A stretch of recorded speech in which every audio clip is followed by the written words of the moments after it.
it's interesting, as Spirit would usually have it while I'm preparing to do whatever presentation.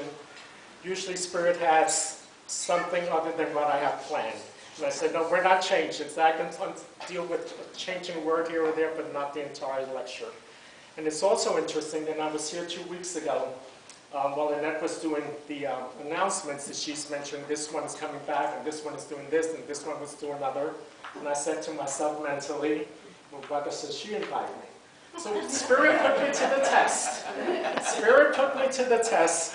And so Friday I got a text message from Annette saying if I would speak Sunday, and I said, I think I better listen to this one. And so I responded, yes, absolutely.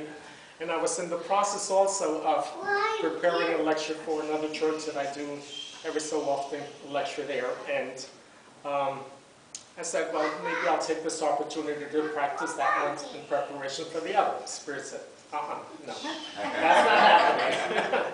So I said, okay, so I go through all the stuff that I've written, and I can probably, with all the stuff that Spirit has inspired me, I can probably write 20 books, but that's a different story.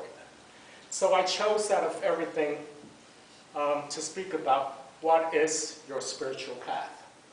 And this morning I got up about, not quite 4, and of course I got up, fed the 2 cats, let them out, and I said, okay, about 4:30, let me get back to bed. And how many of you speak to yourself, have that mental dialogue? Come on, show of hands. Okay, do you actually know who are you speaking to, or who you are having a conversation with? Anybody? Take a guess. You're actually speaking or having that dialogue with your higher self. That inspiration, whether you call it spirit or whatever, that's that dialogue going on. So I had it from about 4:30 when I went to bed till about almost till I got up. All of this dialogue coming as to what Spirit wants me to talk about. And it all really relates to what is your spiritual path. Okay, so let's delve a little into that topic. Life is a physical manifestation of the spiritual journey. The path is just the shining light.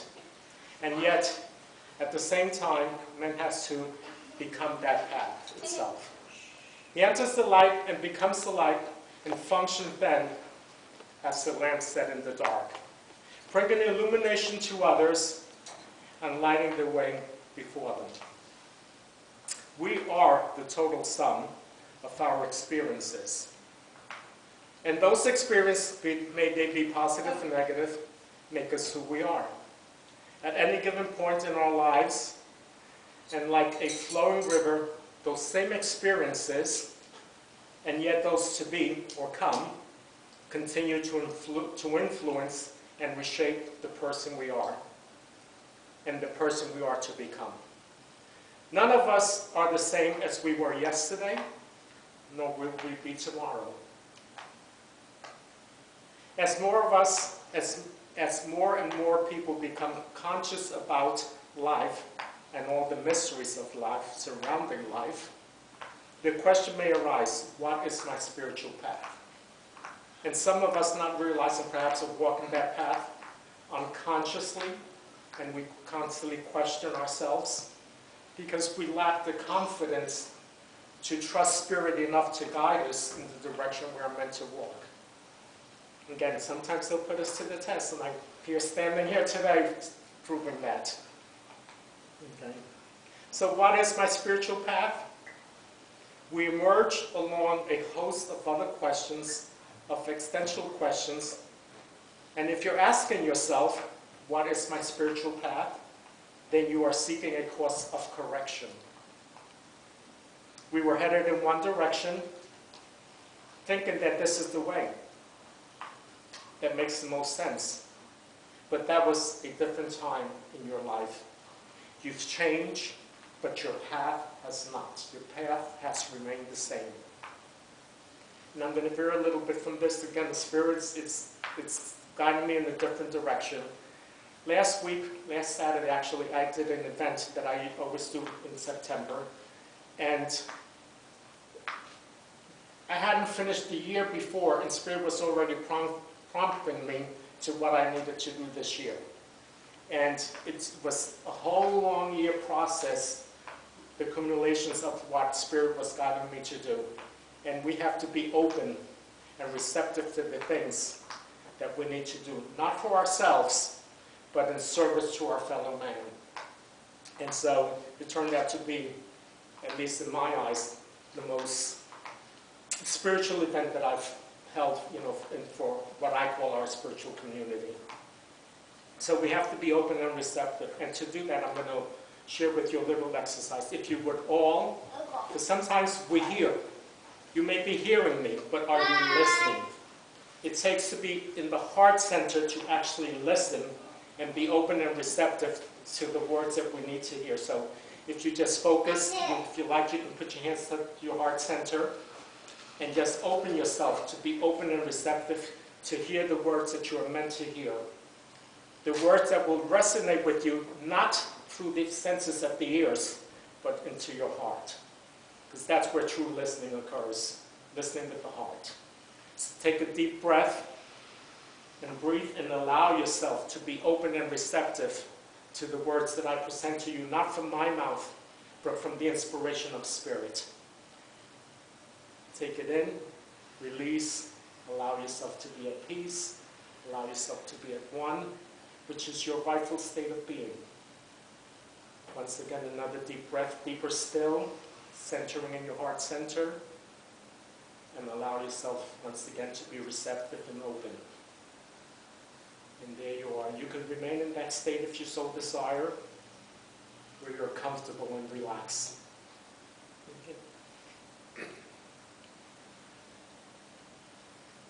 Once the magic of the soul is grasped by the personality, the soul steadily dominates and can be trusted to carry forward the training of the man and his ego to fruition. To link up the personal lower self with the overshadowing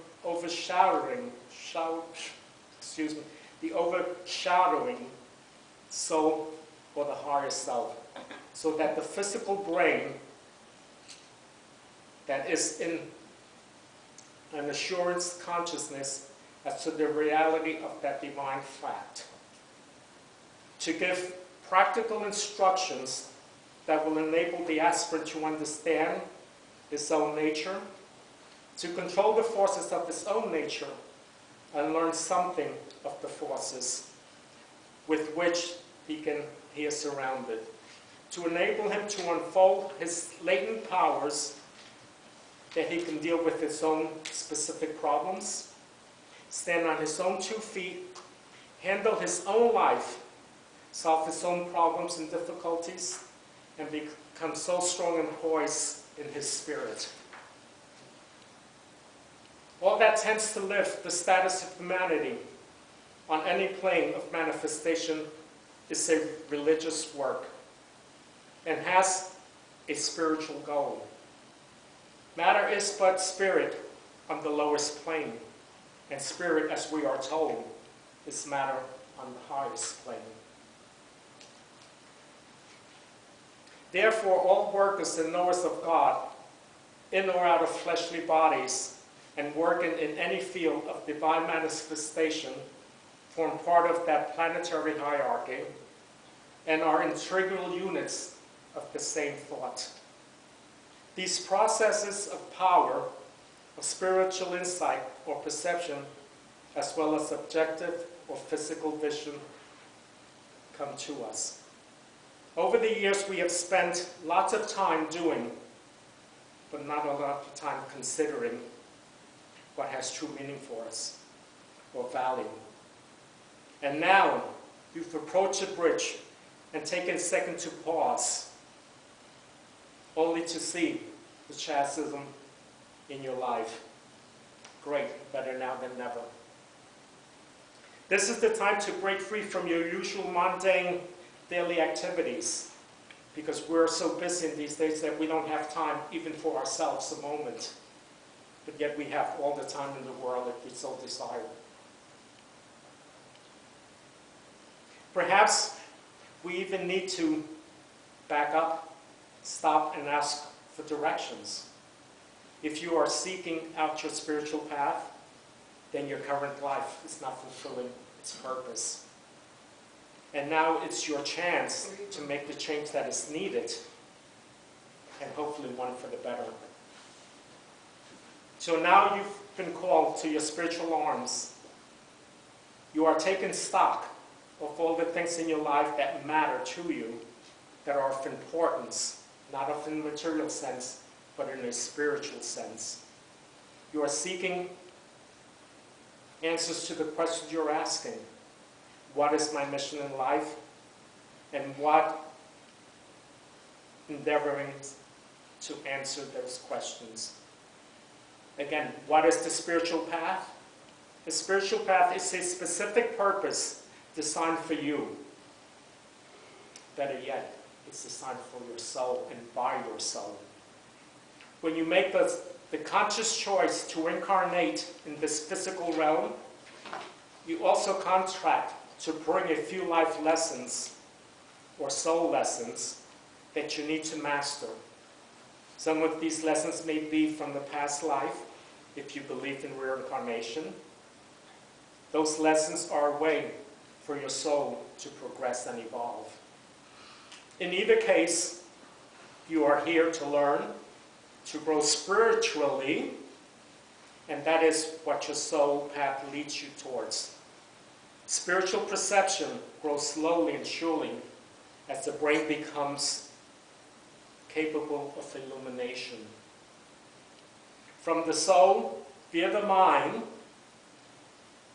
as your intuition develops, the radius of awareness grows, and new fields of knowledge will unfold.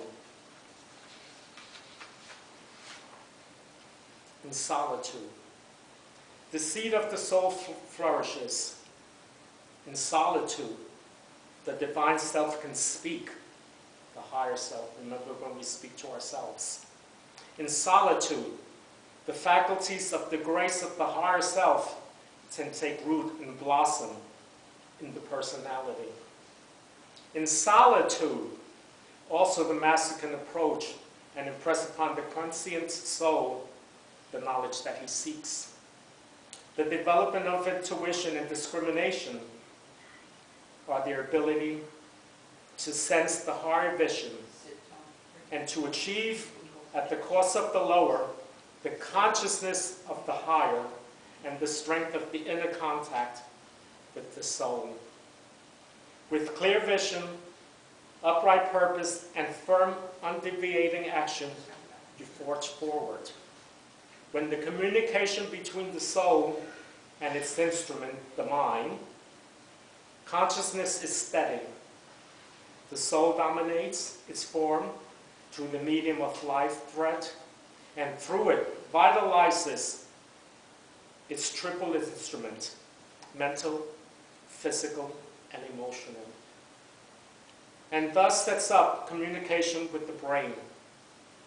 Through the brain consciously controlled, the man is galvanized into intelligent activity on the physical plane. When you veer off the path, you may have a moment of realignment, spiritually perspective, and realizing you need to revisit your life's purpose. That is where soul searching comes into play. Digging deeper within,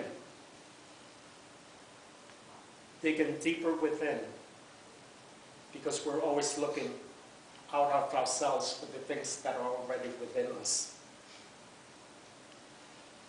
And realigning with your spirit will bring you back to your original purpose.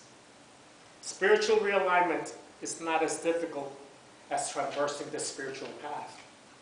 Once you align, the challenges of the soul will present themselves to you, and you will recognize or become aware.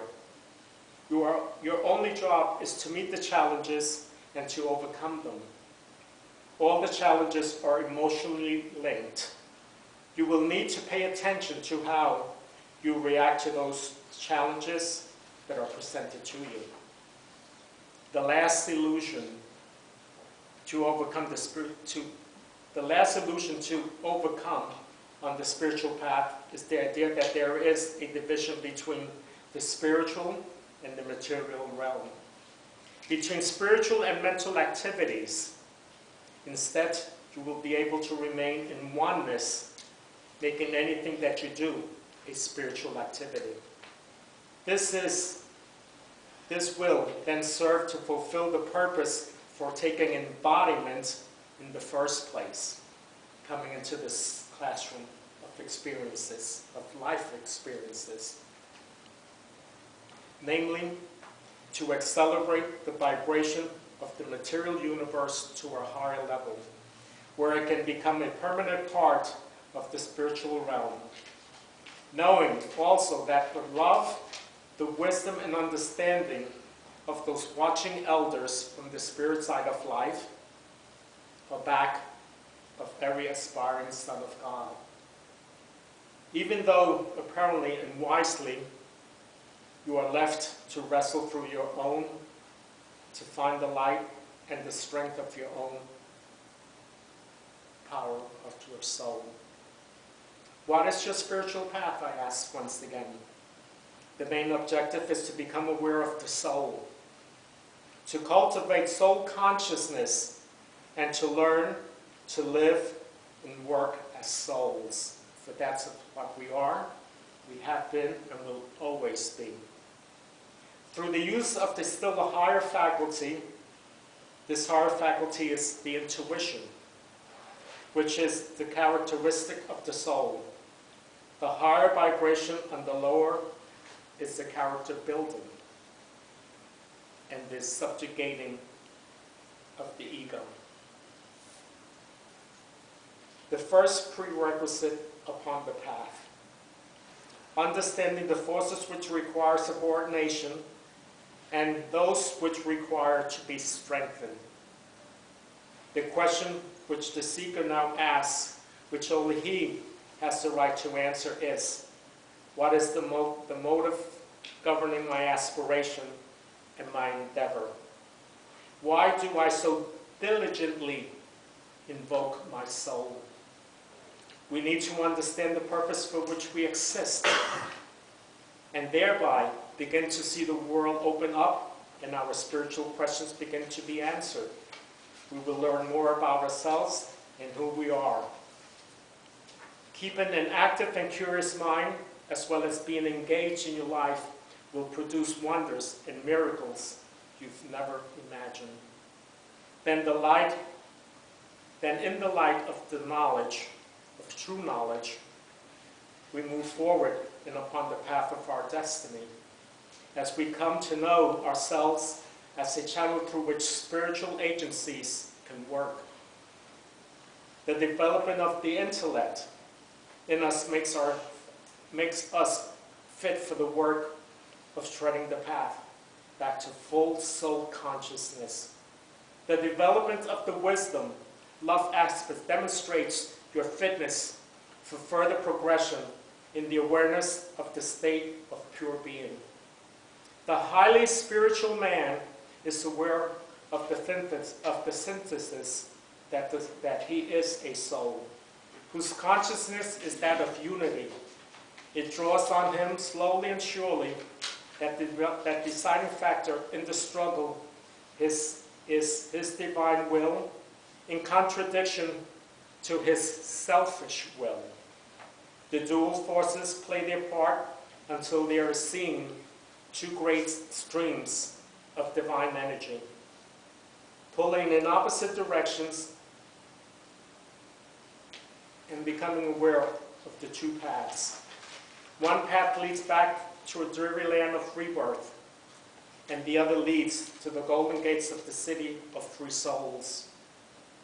The one path is known as the left-hand path, and the other path is the path of right activity. On the left-hand path, he becomes proficient in material desires, which only develops the power of the personality and subordinates to the selfish purposes of man, whose motives are those of self-interest and of worldly ambitions. On the other path, he subordinates his personality, the ego, and always works in the light with the soul. This is the noble middle path of the Buddha and marks the fine line of demarcation between the pairs of opposites and between the two streams which he has learned to recognize, one going up to the gates of heaven and the other to the lower elf realms, the school of life lessons. A true server gathers around him as a result of his awareness of his inner light, those whom it is his duty to serve and help by his spiritualized personality, and has no preconceived ideas of his own value or his usefulness. He lives, he serves, works, influences, yet asking nothing for himself. From service to an individual, as an expression of love to the family or to the nation, there grows service to humanity. Eventually there is development of a conscious service to the underlying purpose of the great experience or existence, who has brought all into being for the fulfillment of some specific objective, and so work out the divine purposes of the universal mind, which are prompted by boundless and infinite love and are the expression of the one life principle. And in closing, I want to share this little poem that was given to me, again, in preparation for this year's celebration. And I wrote this September 30th, 2022. The words we use. Be ever mindful of the words we use for ourselves and others.